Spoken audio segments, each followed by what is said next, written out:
Tea time. Did y'all hear about the single mother who was through with dating? She was tired of it, so she decided to become celibate and just enjoy her life and get realigned back with the Lord. So she joined the church, and everything was going great. At the church, she met a man there who was fine as all outdoors, and they connected and they started dating, and things were going so well that they got married.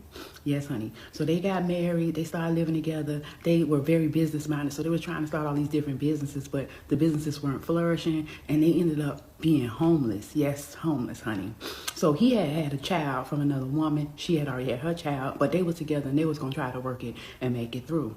While they was going through this homeless situation, she heard about kind of like a seminar for people who were financially wanted to learn how to be financially stable. So she went to the seminar and she ended up learning a lot of things about how to start a business and how to budget and just how to get your finances in order.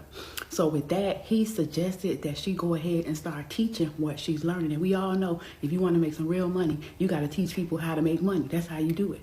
And guess what? It ended up being so financially prosperous for them that she was able to move them up out of their homeless situation into a big old beautiful house. I'm talking about upgraded their whole situation. As she was building her clientele and she was building her brand, she was doing it big. I'm talking about they was going to Red Lobster, doing whatever they want, ordering whatever they want in the meal. So how about next thing you know, he on the news and he's talking about, I can't believe my wife was murdered. He's talking about how she was so supportive and supported him and pushing him to start his own business, and he wouldn't have did it without her, and he can't believe somebody would want to murder her. It was like, what? So as the investigation was going on, he's telling a story that him and his homeboy was home in the evening one time while his wife was upstairs in their bed in their big, beautiful house, and she was asleep.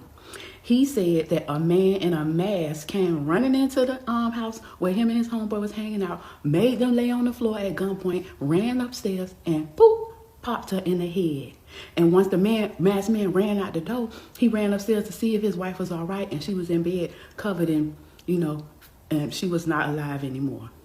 So the police are investigating, they can't believe this, and they're wondering who in the world will be her enemy like that. Like, she was a well-liked person. People looked up to her. She had become so financially prosperous, but they had said just a few hours before the incident happened, she had posted on Facebook talking about, we went from homelessness to flourishing 6-figure income, and I can show you how I'm so blessed and proud of everything. So they was like, maybe somebody was jealous. That could have been a motive. Until another person, one of their friends, called the police and said, that's a whole different story. You see him on the news talking about